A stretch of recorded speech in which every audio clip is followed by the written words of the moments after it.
Good evening, everyone, and welcome to this week's program, Chat with Destiny Peace. With me, I've got Mr. George Christopher, I've got Mr. Ejikson Peter, and we're supposed to have Miss Kate. She will join us later, for this program. And also, you got, I think Miss Kate is here. She's waiting. Let me try to add her in. I think she's here. Sorry about Yeah, I've added her. And you got the host of today's program, myself, Destiny Peace. Welcome once again to Chat with Destiny Peace, finding solution. Hello, Miss Kate. Yes, our topic for today is: should Nigeria remain a member of the Commonwealth nations or not? Hello, hi, Miss Kate. Hi. Hello. Hi. Yeah, thanks for joining. We've just started. Yeah, the Commonwealth of Nations is a voluntary association of 58 independent and equal countries from different continents, mostly, the former British colonies. Now, my question is, what do you think are the economic and social-political benefits of being a member of this association? So I will throw this question to Mr. Ejikson. Sorry, I'm trying to set up my space. Can somebody start? Okay, then. With all due respect, Mr. George, do you think you can start now? Okay, yeah, definitely. Okay, thank you. Well, I think the right question would be, what are the reasons why you would propose or suggest that Nigeria should leave the Commonwealth? That should be Yeah, I don't want to repeat that question. It will come later because this is like a continuation of this is like the second episode, and also we are not going to be long. We still have other questions.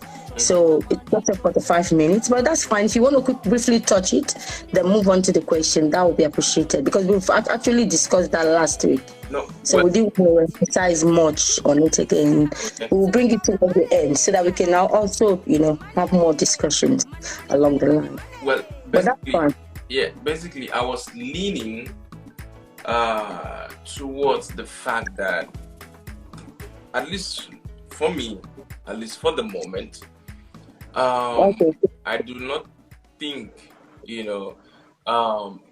we could even recommend or we could say that Nigeria should leave the Commonwealth. It's just a group of, it's just like the United Nations, right? The Commonwealth is just like the United Nations. So basically, members of the Commonwealth are those that that had ties with the British colonies. But although, considering how things have evolved, they've actually opened their doors and people could actually apply to become members of the organization. So basically, it's just like the UN. So countries come together and then they decide, okay, we are all part of this. So let's find a way to help ourselves, economically, socially, and other ways. And one thing I also want to mention is, whatever decision is made at the Commonwealth, it is not binding. So which means at best, what they do is they can only make recommendations, they can only give advice, but those policies are not binding on any nation. All member states, they are not binding at all. So basically, when I'm talking about the benefits, let's look at issues relating to trade. Now, just like the UN, I always want to model the UN because I think the UN is a perfect model for such organizations, or the AU, like the African Union. So basically, just like this organization. So what happens is with member states, when member states are having, let's say, trade deals amongst themselves, they always agree on certain terms that non-member states may not benefit from such, or may not be opportune to have, these kinds of benefits.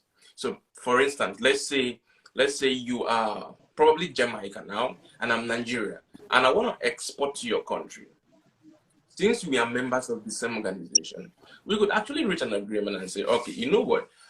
Since I'm exporting this to your country, how about instead of paying the normal tax rate of, let's say, 5 naira, can I pay 2 naira?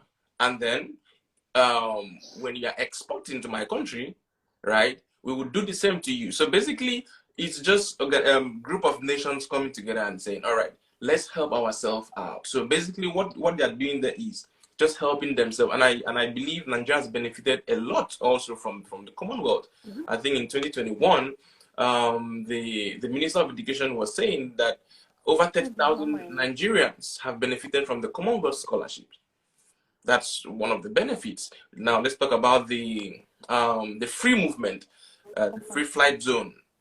I think they're talking about something about the Commonwealth passport now, and I think among the Commonwealth, I think a lot of them also apply the no visa, right? So these are some of the benefits, and then we have the Commonwealth Games. You see, so a lot of these things. I know personally. I know of for instance, when there are elections in the Commonwealth nations, especially from the third world, the Commonwealth sends experts. The Commonwealth also give advices, or economic advices to countries. The Commonwealth also give technical assistance. They also give training assistance, and all of those things. A lot of the benefits that Nigeria has gotten from the UK is also tied to the fact that they are members of the Commonwealth, especially with regards to human capital export. So these are some of the benefits that Nigeria has benefited from the organization, and I think a whole lot of other people who are members of the organization have also benefited.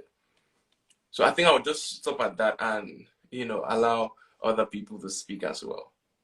Okay, thank you very much, Mr. George. You've spoken well and highlighted the benefits that we benefit from such organization, which are obviously good ones, and we appreciate you for that.